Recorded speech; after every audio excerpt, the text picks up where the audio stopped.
Sorry for that misfire, everybody. To say that I am supremely bent out of shape right now is a bit of an understatement. Anybody who tuned in this morning hoping to see justice occur is probably disappointed like me. I believe we're live now on all platforms. This was a bit of a rushed start. I apologize for that. There was a problem with the live stream after the hearing. People who watched this morning probably saw Imran Awan. His plea hearing was most disappointing. I wanted to come back on because there's some interesting points that I need to bring to everybody's attention. The U.S. Marshals, who we will see on video in just a moment, sort of intimidated me, blocked me from speaking to Imran Awan. I understand you're not allowed to speak to people and to interview anyone inside the courthouse, but my intention was to get him on the walk out, and I would have hoped that we would have had an opportunity to do that. I did have a chance to speak briefly with Luke Rosiak. We're going to take a look at that again. There's a couple things in the news that are worth mentioning. First thing we've got here is True Pundit has a story up about this matter. Oh, sorry everyone, very, very rushed here in a situation with not the best technical connection, but hopefully I am coming through to everyone right now. And I want to talk about True Pundit. See, the thing that's so strange is True Pundit had this article out. This came out, after the live stream. It came out after the hearing, and they're talking about how this was rigged. I agree with True Pundit. Luke Rosiak brought to my attention the fact, this is from 2 hours ago, which would have been 11 a.m. This is a short piece here on Imran Awan from True Pundit. And we can see that. I was in communication with Thomas Paine, and he's basically written 4 lines and linked to some tweets and some stuff from Lee Stranahan, who I saw there in the courtroom, and I've got to go meet Lee, so I'm in a bit of a rush. But I wanted to point out this Washington Post article posted by our friend Sean Boberg. Now, this is weird. It says 8 minutes ago.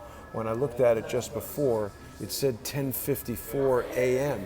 And that could be possibly due to the fact that Luke Rosiak pointed out that how did these guys have the information moments after the trial? I don't know if I saw Sean Boberg there in the courtroom. I don't believe so. And I know Luke knows Sean, so he would have certainly recognized him there.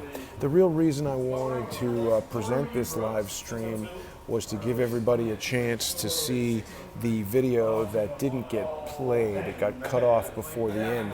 I also want to remind everyone that Crowdsource the Truth is a community-sponsored news resource, so if you're watching daily, I hope that people will choose to become sponsors. It really does help quite a lot as far as the expenses of doing this type of reporting and keeping it going. So if you enjoy Crowdsource the Truth and you don't want news agencies like Washington Post that have their own, bought by Jeff Bezos for $214 million, who also owns the Amazon.com and the contract there with the CIA. But let's go to the video outside the courtroom. This is right after Imran's hearing, and I am running out the door here because the U.S. Marshals blocked me from the exit they took Imran out. I'll explain it all in the video. Thanks for watching, everyone.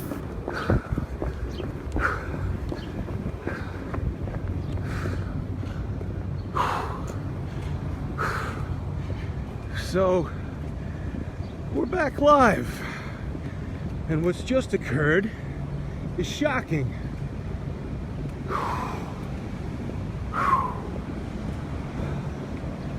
Gotta catch my breath here. But I do believe we're about to see Imran exit.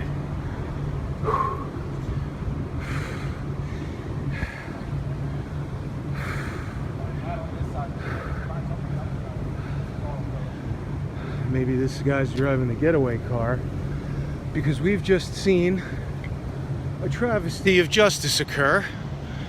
A plea deal unlike anything anybody's ever seen, where Imran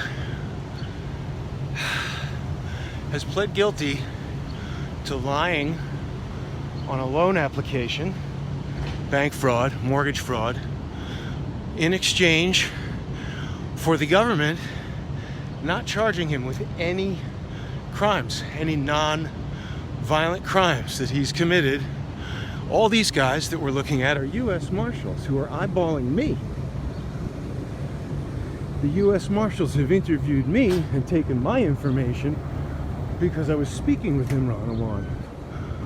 And now they've taken him out a restricted exit in an effort to prevent me from talking to him. It's quite outrageous. People should be shocked.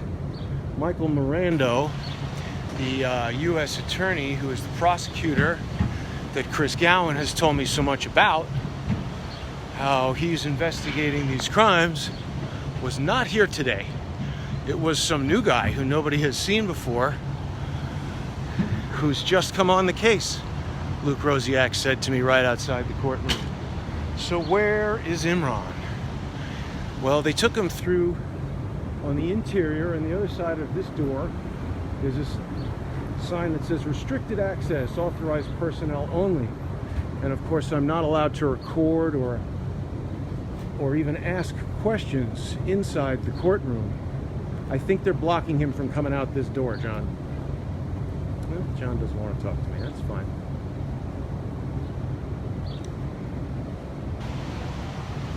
We've presented evidence that Imran Awan very likely had a server in the house at 4809 Sprayer Street. That house was mentioned in the proceedings, but nothing about the warehousing of congressional data, only the mortgage. That was the only issue. So, I don't know where we might see Mr. Awan, but I would say it's quite doubtful that we'll see him again. We did get to hear him speak quite a bit inside the courtroom, and there's little doubt in my mind that it was him answering the phones at Gowan, Winograd, and Silva, or Gowan, Silva, and Winograd, whatever they're calling it now. But don't know what to say, folks. Imran Awan has pled guilty to bank fraud in exchange for not being charged with any other non-violent crimes prior to today. Any. I guess hacking Congress wouldn't be violent, except if the people who receive that hacked data choose to execute violence against, I don't know, SEAL Team 6 in Afghanistan flying in a Chinook helicopter, or any of the sensitive intelligence information that might have been gleaned from that activity. But I mean, what we're witnessing right now are the U.S. Marshals actively thwarting my ability to ask Chris Gowan, to ask Imran Awan what was in the shed at 4809 Sprayer Street. Why was Michael Mirando not here today? Why did Michael Mirando refuse to listen to my evidence about the shed, photographic evidence of a Cox cable internet router, testimony from Andre Taggart? Andre Taggart is a retired U.S. Marine. You guys are Marshals? News? I don't know. So now apparently I'm the threat. That's interesting. It's so hot.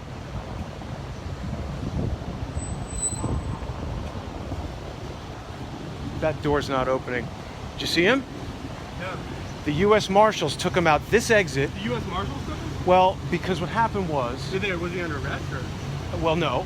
What happened was I went to the pretrial services room. Can I speak to you, Luke? Good idea. It's good to see you. You too. Let me just tell you what happened. Okay. I went to the pretrial services room because he was having his ankle bracelet removed. And I said to him, pretty good plea deal, Imran, no crimes prior to today. And he got angry and he got up and he walked into the other room. Marshal came in, told me to leave, took my driver's license, recorded my information, and he said, you're not allowed to interview anyone in the courthouse. I said, I wasn't interviewing him. I just said... Well, the Washington Post, Imran Awan gave an interview to the Washington Post before the plea. In the courthouse? The court gave all the documents to the Washington Post, or maybe Imran Awan's lawyer probably gave it to him. But all these reporters who haven't covered it closely were given the documents in advance and pre-wrote stories saying that he was cleared of all charges and that therefore this whole thing was a conspiracy theory because the DOJ said so. Imran Awan personally gave an interview to the Washington Post. Oh my God.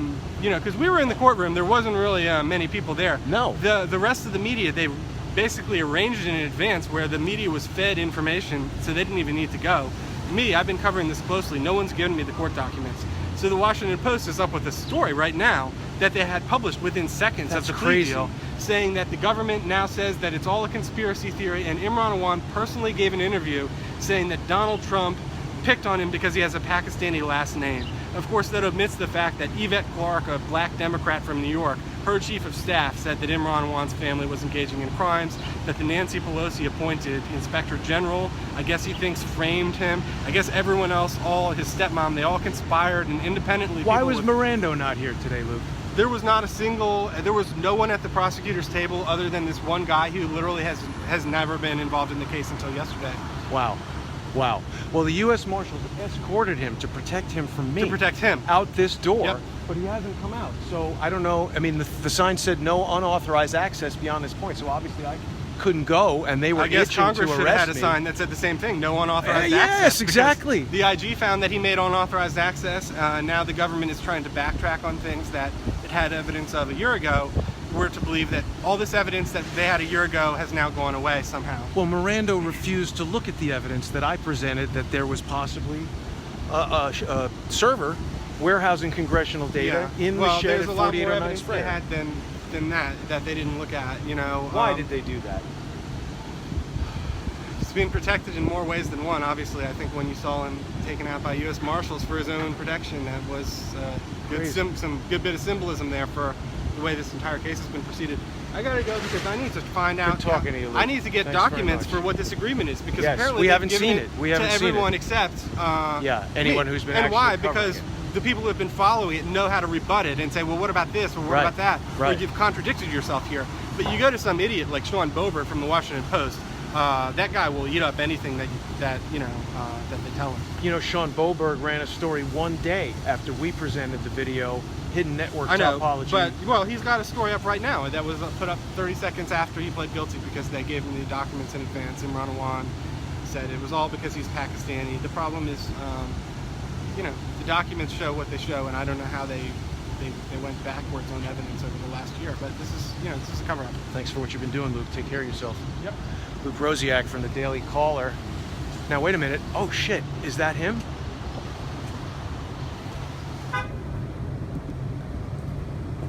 Is that Imran in the car?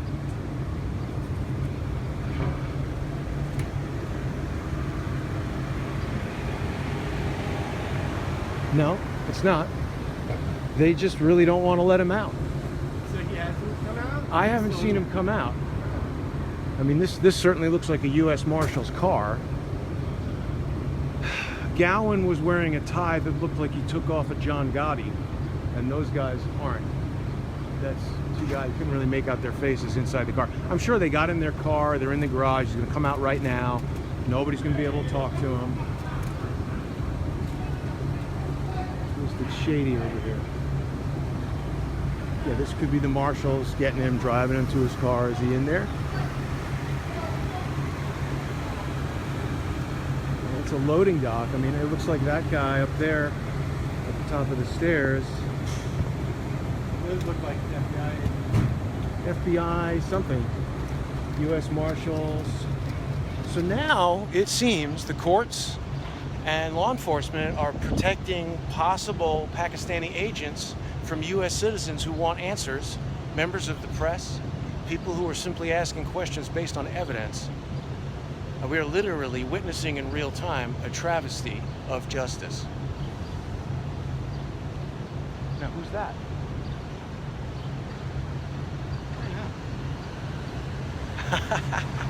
She sees us. A lot of eyeballs on us over here. It's very surprising.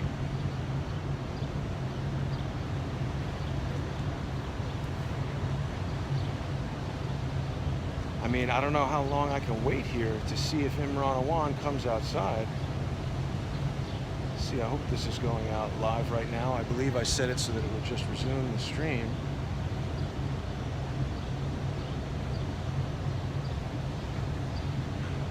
Yeah, it looks like we're live. Here comes a car. Is Imran in it? No. No, Luke's leaving. He might have gotten some info. Thanks for talking to me, Luke. That was a nice update. Luke's been covering this since the beginning, of course. Hey, that guy's a marshal who I saw before.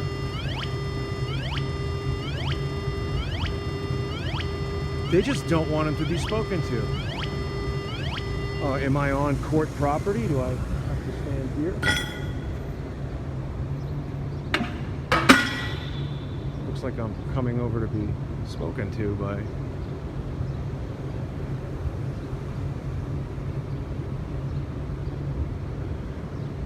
Well, all right. Perhaps this means Imran is coming out.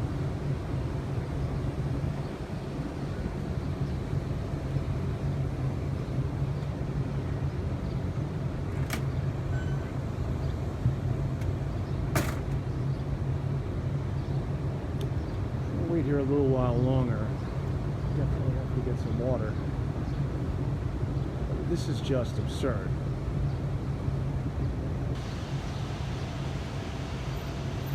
So Imran Awan has pled guilty to making a false statement on a bank loan. Well, they just opened the door and said, yeah. So they know I'm out here waiting. And they don't want to come out. Well, why?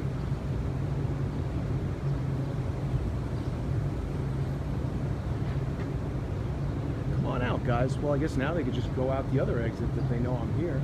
Running me around. I don't understand. They could just walk out and not say anything. Well, Pakistani mystery man seems to be skating away. Are the marshals preventing me from speaking to Imran?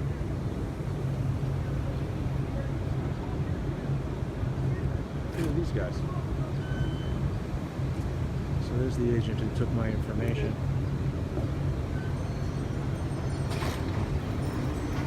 Alright, Jason. Try to let him out here so we don't impede their traffic. I don't want you to get hit. Is this Imran coming out in a car? I don't want you to get hit. I understand. With the vehicle here. Is it Imran coming out under Marshals protection? In the blacked out windows there? Can you tell me that? Why do you think the U.S. Marshals need to protect very probable criminals from U.S. citizens who want to ask questions? Sir, I'm not going to be able to talk to you about that. Was that Imran in the car? I can't talk to you about that, sir. That'd be a better statement for our press office. Yeah, they're not going to tell me anything. I feel like that was Imran because you and I were speaking inside. That guy checked the door. Thank you, sir. Have a nice day. Okay. Good to meet you, Jason. Can I stand here? Yes. Okay. Have a good day, sir. You too. Take Anything care. else you want to tell me? I want to tell you that we found photographic evidence, witness testimony, including from a U.S. Marine, that he had stolen government property in one house that he rented to the Marine. He had a locked shed with an air conditioner in it, connected to a garage that had a Cox high-speed internet router connected to it, very probably bringing data from Congress. He was barred by the U.S. Capitol Police from accessing the congressional network because he had thousands of unauthorized logins. He is very probably a cyber terrorist, risking the lives possibly of U.S. Marshals, U.S. military personnel, U.S. civilians.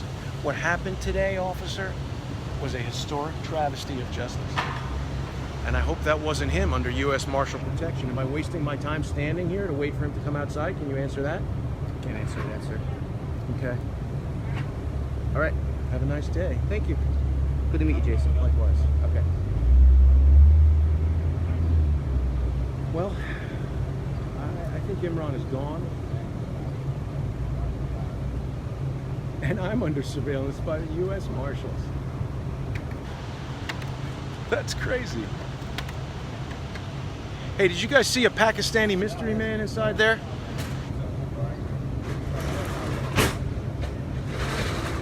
Yeah, I mean, they're not so stupid that they're gonna have him walk out the very door that I'm standing right in front of, so that makes no sense. Well, there you go. Whole lot of nothing. Well, shouldn't say that. Whole lot of something. No Mirando. Judge Chutkan did say that the sentencing will occur August, I forget when. Yeah, see, that woman's an officer of the court who is looking right at me. They've had a coordinated effort here to prevent me from speaking to Imran Awan. I wonder why that is. Obviously something they don't want me talking to him about. Don't know what. They just don't want me saying anything to him. This is such a tightly protected matter. It's really quite difficult to it's unbelievable. The sentencing's going to occur August. I'll have to look it up on Pacer. I forget the exact date that they gave. Judge Chutkan did say that she could sentence him to up to 30 years in prison, which, you know, I don't care so much about that. I wanted to find out what he was up to. Find out who's protecting him, why Michael Mirando doesn't want to see evidence that would help him prosecute. He's the prosecutor. I would think that if he is being charged with bank fraud to purchase houses to warehouse data in, they might want to know about all the evidence they could get their hands on, but I would be incorrect to make that assumption. Well, all right. I think that's all we're going to get from the courthouse today. Unfortunately. I've got to go get some water. Thanks for tuning in, everybody. I'll be back later on today, 3 o'clock, with Lee Stranahan and Dr. Corsi. We're going to talk about what happened here at the court today. Thanks, everybody. That was basically what went on with the U.S. Marshals over at the court today. I want to thank Luke for speaking to me. He had some great insights there with regard to the sentencing and how quickly the Washington Post had their story out. It seems now, it appears they had changed the time. Before it said like 10:52 a.m., which we were still in the courthouse at 10:52 a.m. as far as I know. But really troubling situation. A lot of people are asking what George Webb had to say. If you watch the earlier stream, you can hear him screaming some stupidity over my live stream, and obviously intentional maneuver to distract people from the news I was trying to report. I was hopeful that Imran and Chris Gowan would enter through that door as they have in the past, but obviously they don't want to talk. It seems to me that people who are confident that they're doing the right thing would be willing to give an interview and explain their position. I mean, this is an unbelievable travesty that Imran Awan has received a plea deal for his guilty plea where Hina Alvi is completely free, dropped charges, and he will not be charged for any crimes he has committed prior to today, nonviolent crimes, which I presume would include hacking, as a result of pleading guilty. Judge Tanya Chutkan did mention that the charges he is up against have a maximum sentence of 30 years, but other people have pointed out that the minimum sentence could be parole and 0 time in jail, as little as 0 to 6 months in jail. So George screamed something down the street about a imaginary story that he had produced a couple of weeks ago. If people remember, George, in a very unprofessional manner, doxed my cell phone number, put out some texts that we had shared where I sent him a model who was on the cover of Time magazine or something, and the article was about how this was the first hijab-wearing model, fashion model, and George concocted an imaginary story accusing me of crimes against minors and Ethiopian refugees. This was purely manufactured, like so much of the things that George shares. It really is sad. People need to understand the concept of a limited hangout, whereby someone gains your trust by telling you a large amount of truth, could be 80, 90, even 95%, and that gets you trusting them so that when the time comes for the big lie, they can get it over. Think of George as the running back who took the ball to the 5-yard line, and then when we all thought we were going to score a touchdown, he ran out of bounds and threw the game. George, what you did today was unprofessional and disgraceful. I don't know if you started drinking early or if you're just that unhinged, but very bad. I don't know what to say. Major disappointment. Major disappointment. Got to go meet up with Lee and Dr. Corsi. We're going to talk some more about the events of the day. Thanks everyone for tuning in. Please remember to sponsor Crowdsource the Truth. It's very expensive to travel around the country and around the world following these stories. And there are no major advertisers for Crowdsource the Truth, no monetization whatsoever, except for the test of Super Chat that's happening on the 21st Century 3D YouTube channel, where we've got dual live streams happening. And if we see a strike against this video, then we'll know what George was intending to do this morning. He was intending to rile me up so that I would respond to him, and then he'll say this video is somehow bullying him. I would remind people that when George doxed my personal cell phone number, something completely unnecessary except as an effort to, inconvenience me, he could have made up that fake story without showing my cell phone number. It's strange how he likes to show evidence of actual communications when he's trying to concoct a story about me, but he's got no evidence that he ever spoke to Cy Hirsch or any of the other things that he's told us that I do not believe. So thanks for tuning in, everybody. I'll see you soon.